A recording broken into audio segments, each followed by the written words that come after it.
I want to thank everybody for the tremendous support. I'm going to Walter Reed Hospital. I think I'm doing very well, but we're going to make sure that things work out. The First Lady is doing very well. So thank you very much. I appreciate it. I will never forget it. Thank you.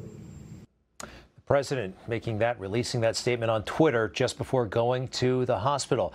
You know, I'm hearing this from someone pretty close to the process, why they brought him to the hospital. They can monitor him closer and keep medication going better in the hospital. Most people that really find themselves in a crisis situation with corona, it's because they wait to go to the hospital. They put it off. They wait too long. Boris Johnson is one of those, the Prime Minister of Britain, who may have waited too long before going to the hospital. Going this early is, they can control it. They can potentially contain it, give the right treatment. And the President of the United States, we would expect, would receive the very best care there is in the universe. Senator Marsha Blackburn, Republican of Tennessee, joins us tonight. Senator, welcome. Sorry it's under these circumstances. We're all pulling and praying for the president. I understand you were in the room the other night during the debate in Cleveland. Yes, I was. I was there for the debate, and I have had 2 tests today. 2 COVID tests, both are negative.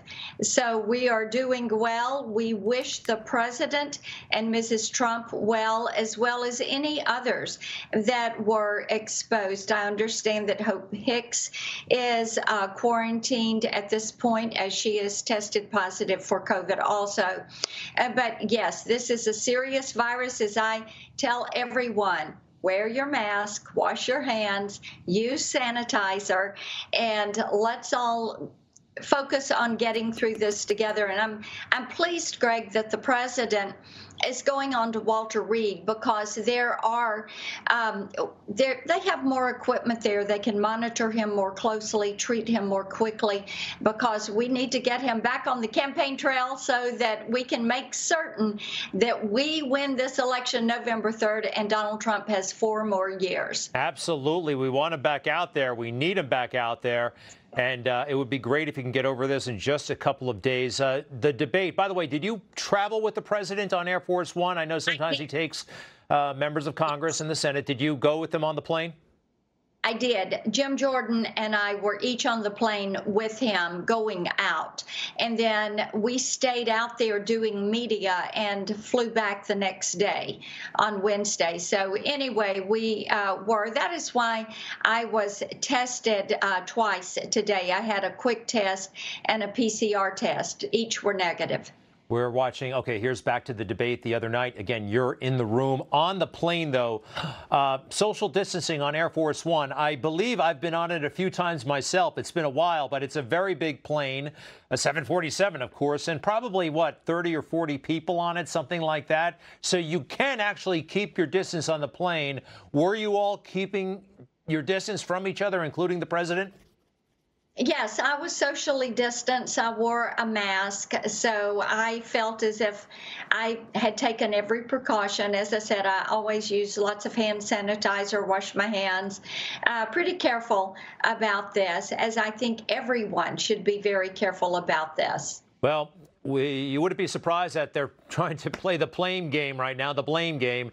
And a lot of folks in the media are pointing at Team Trump and mask discipline. I think this is ridiculous, by the way. Chris Wallace, who we all know, embarrassed himself at the debate. Sorry to get political here, but it's true. And I thought he was biased, and many people thought he could not keep control. But now he's joined the ranks of the mask police. Again, you're in the audience, Senator Blackburn. Apparently, Chris Wallace was keeping an eye on all of you. And this is what he said today on the Fox News channel.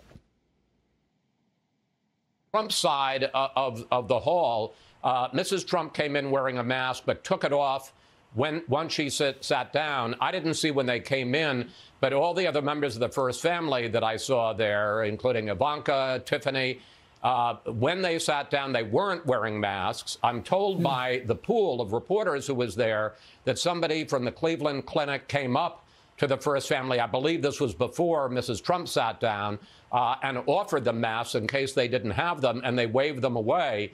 And people in the hall did notice that while they were all wearing masks, including my wife and 4 of my children, that the first family did not wear masks during the debate. I really think that Chris should have been more focused on his performance at the debate instead of being a monitor in the room. I'll tell you this, he also went out of his way to point out that all of the Biden family were wearing masks. But you heard what he said in any sense of you were in the room. What do you think of that? I was wearing a mask, but Greg, I have to tell you that Chris Wallace's back was to the audience, so I'm not quite certain how he was watching the audience while he was doing the debate. I was sitting in the hall. I did not see anyone come up and offer mask. I was not aware of anyone offering the Trump family mask. There were plenty of people with the Trump campaign that were wearing masks. Yeah. So this is something that I was just, I did not see occur. And Senator, forgive me, in 15 seconds, what do you think this does to the nomination of Judge Barrett? We are focused. We are going to move forward at Senate Judiciary Committee. Hearings begin on October 12th. We will have 4 days of hearings. We will vote to move her out of committee and to the floor for a confirmation vote. And I fully expect that by the end of the month, we are going to have her confirmed and on the bench. Excellent. The opening day statements and questioning can be done virtually if members prefer to do it virtually. And I look forward to having a constitutionalist join the Supreme Court bench. Senator Marsha Blackburn, we so appreciate having you on, a member of the Judiciary Committee and a eyewitness to history the other night inside the debate hall. That's pretty wild. What an experience. But thank you very much, Senator. Thank you. Bye-bye now. Okay, take care. You just watched Newsmax TV, America's fastest growing cable news channel, now in more than 70 million homes. You can get Newsmax TV on your cable system or check your cable guide. And if your system doesn't carry Newsmax, call them, tell them you want Newsmax TV, because we're real news for real people.